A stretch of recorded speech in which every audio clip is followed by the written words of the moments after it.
What's up, guys? Welcome back to Strength 101, the podcast where we break down fitness and nutrition into its simplest forms so that you can get the results that you want. It's me, it's Nick. I'm back solo again, and I'm ready to drop some more information on you guys. Now, you know that one of the things that we're biggest on here at Strength Academy is how do we grow more muscle over time? I think that's the solution to most people's problems is they want to be a little bit stronger, they want to look a little bit better naked or in clothes, whatever your preference is, but we want to build more muscle over time, and it's really difficult to do that if you're injured all the time. So today I want to go over the 3 most common injuries that I see in our member base and how we use simple technique changes to fix them.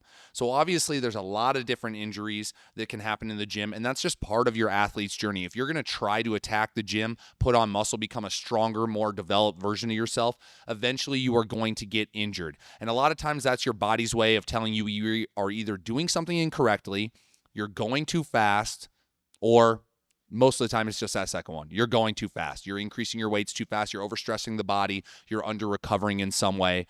But those injuries tend to show up at a few different places that we see, and usually it's just because of technique issues. And when it's just a technique issue, then you can get out of that injury really quickly and get right back into the gym before it becomes a more complex problem. One thing I want to state right at the beginning, though, is keep in mind that your injury may be unique. So I'm going to describe some common ones, but even if you have the same pain that I described, your injury could be completely unique. You could have traumatic issues going on in the joint that we're not able to see. I am not a medical doctor. I am not a physical therapist. However, we do see injuries become common across hundreds of people, and we have developed some of these methods to advise our members on what they can do to either change the way they lift or do some rehabilitation on their own at home to come back faster, maybe sometimes without having to see a physical therapist or a doctor. That being said, you should always see your primary care physicians if you have concerns about pain or issues. As coaches, we can only go so far. So let's get into it. First one, shoulder pain. If you've been in the gym for a while, there's no way that you haven't had shoulder pain of some sort,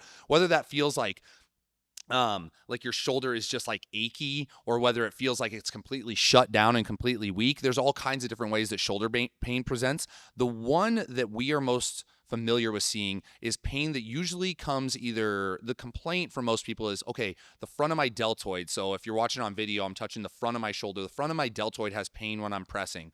Or sometimes that can present as, the back of my shoulder actually has pain when I'm pressing. And sometimes we even hear people say that they get pain down into their bicep. These all stem from shoulder issues. And if I was going to assign one technique flaw that causes these issues more often than not, it's just the ability to pull the shoulders all the way back when you're doing different pressing movements. So usually these issues present after a bench press or an overhead press day. And the reality is that people are just not in proper positions with their shoulder blades when they're doing when they're doing their pressing exercises. It's important to remember that pain is typically protective. It wants to keep you safe. And so you were doing something incorrect or overloading it, and the pain isn't the enemy. You don't just take ibuprofen and push through it. You got to try to learn from it. So the first place to look at is whether you're retracting your shoulder blades enough. If you're watching the video version, I'm pulling my shoulders back, I'm puffing up my chest as hard as I can. And whenever we press, we're always trying to create a stable platform off of which to press. And that requires us to pull our shoulder blades back as if we're pinching them, like I'm trying to pinch a pencil between my shoulder blades. And I also need to depress them, which means to pull them down. So that's pulling my shoulders down away from my ears. A lot of people refer to this as trying to tuck your shoulder blades down into your back pockets. If you're on a bench press, this is an extremely important position. The stronger you are, the more important this position is, because as soon as those shoulder blades kind of come loose of the bench, now you're having to stabilize the entire shoulder structure. Whereas if you keep them pinned down and back, then that's one less thing that you have to worry about when you're pressing, and it's extremely stable to be able to drive heavy weights away from your body. If your shoulders cannot move around your rib cage, if you can't pull them back and then also round them forward, then your body is going to get extra movement from somewhere. Imagine you're doing a bench press and you can only pull your shoulders back half as much as you normally would, but you're going down to the same depth. Then After you pulled your shoulders back to that full range of motion that it can go to, if you're still going down, then all that movement comes from the humerus, that's your arm bone, moving in the shoulder socket. And those are all small muscles, small structures that aren't designed to take on the full load of a heavy bench press. Our chest and our back muscles are really powerful. Those are what's supposed to be taking on the load of that bench press. And so the first thing that we always look at when somebody has shoulder pain, whether that's because they're pressing and they feel it during the press, or they feel the shoulder pain after they're done pressing, like the next day once they're recovering, we're always going to get them on the bench and see if they can actually pull their shoulder blades back the entire way down.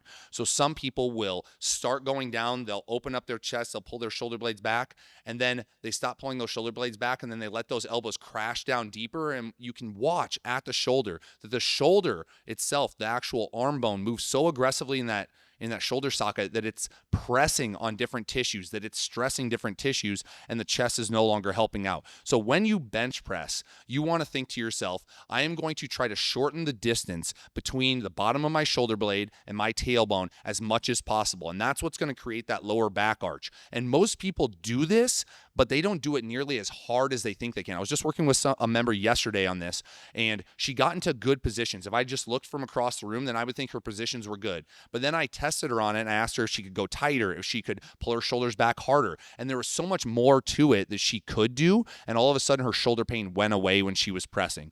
And so everybody's going to be a little bit different. Everybody's going to require a different amount of mobility. But when you bench press, you always have to be thinking, can I puff my chest up to the ceiling as hard as possible? So we call it the baddest dude at the bar. You got to walk around like you're that dude that thinks he's the baddest guy in the bar. He's puffing up his chest. He's trying to get all the girls. We also say pull your chest through like you're Superman, chest to the ceiling, shorten the distance between the shoulder blades and the tailbone. Any of these will work for you. Try out different ones and see which one really does it to you best. But you have to maintain that puffed up chest when you're pressing. And once you start rowing back as you're going down nice and slow and controlled in your bench press, you have to think, can I actually pull my shoulders back the entire time that I'm going down? And if you feel those shoulder blades stop moving, then that's probably bottom depth for you. And anything below that is going to cause undue stress on the shoulder.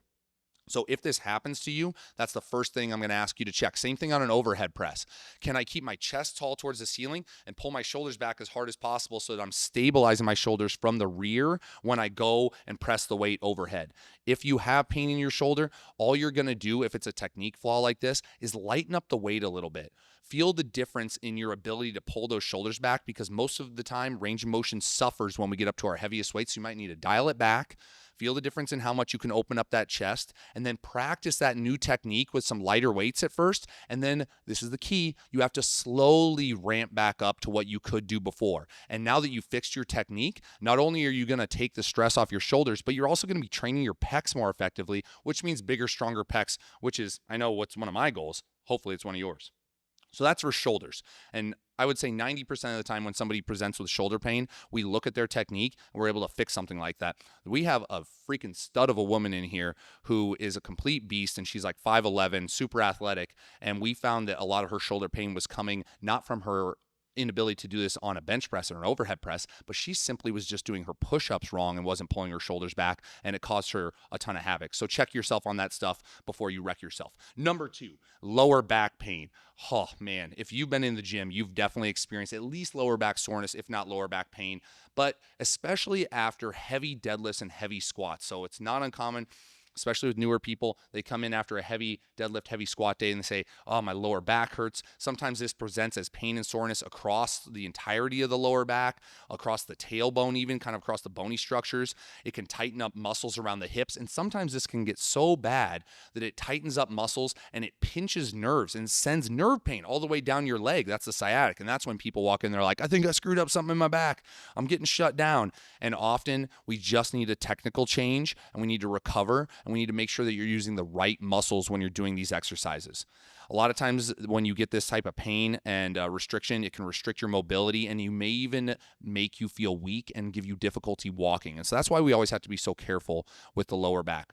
The first thing to do is to check yourself on these squats and deadlifts and ask yourself, am I bracing my core properly? I know that gets thrown around a lot. Everybody's like, use your core, flex your abs, whatever. Like trainers say it all the time. I rarely see trainers actually teach how to do this. So let me take you through this real quick, how we teach it.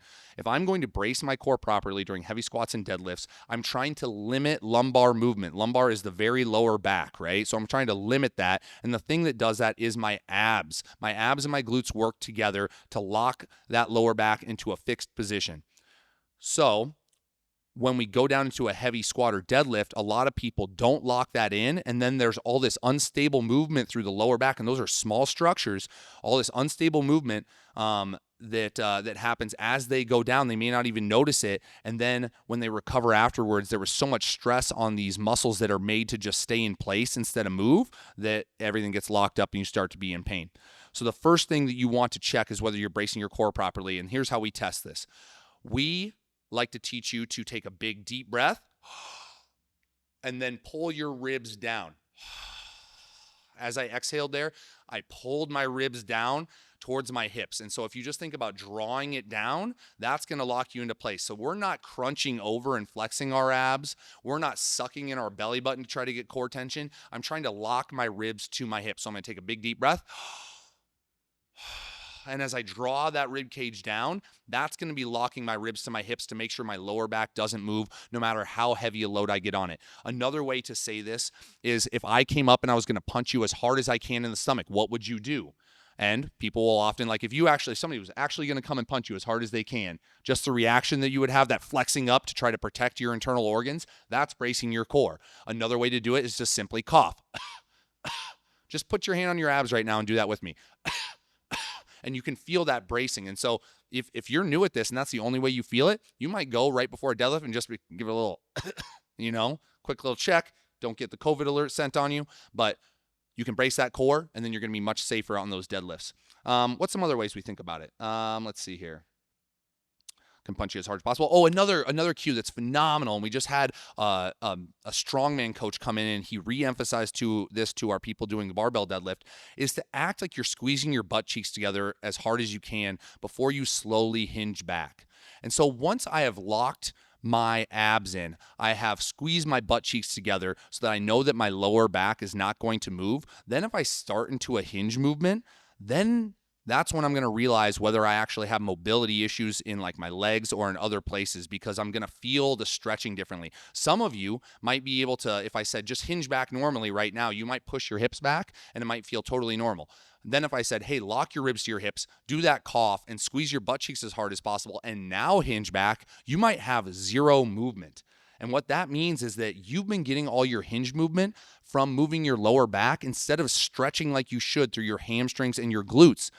And that also means that if you go down into a deep squat and all your movement was through your lower back, your glutes and your hamstrings are not stretched and ready to get out of the hole and help you. So you're not even using the proper muscles. You're not using your biggest, strongest muscles to do this.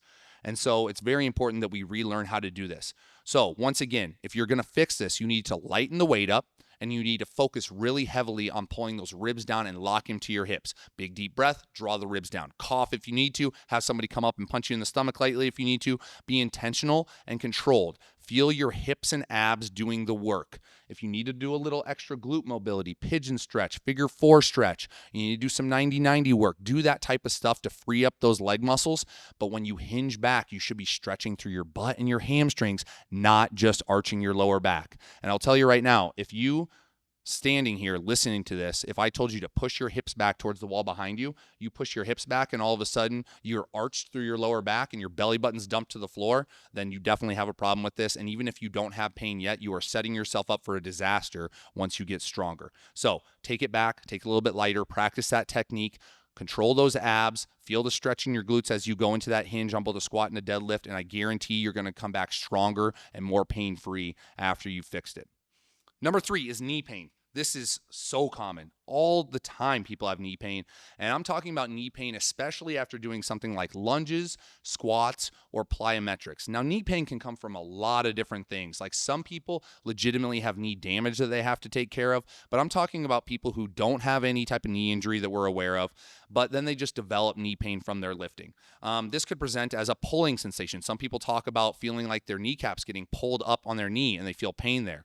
There could be pain when you're bending your knee. There could be pain just on impact. Let's say I'm like jumping up and down off of one stair, and I only when I hit the ground with that much force do I feel my knee flare up. But with the knees, one thing you have to do is you always have to look at the joint above and the joint below. So this is a shout out to, I believe his name's, is it Gary or Gray? I don't know, is Cook. Cook is the last name. I'll have to look up the book. Maybe we'll put in the show notes. But there is a guy who describes the alternating need for stability and mobility in the body. And so your foot needs to be able to be extremely stable in the ground. Your ankle needs to be able to be very mobile, meaning just like the bottom of a tripod stool. You know how they have those little wobbly, circly things on all the desks at school? That's what your ankle needs to act like. And then you go up the chain, and the knee needs to be stable, and then the hip needs to be extremely mobile, and the lower back needs to be stable, and the upper back needs to be mobile. And it just goes through the chain like this. And that's how your body was set up. It's like some joints need more stability, some joints need more mobility. The knee is something that needs stability.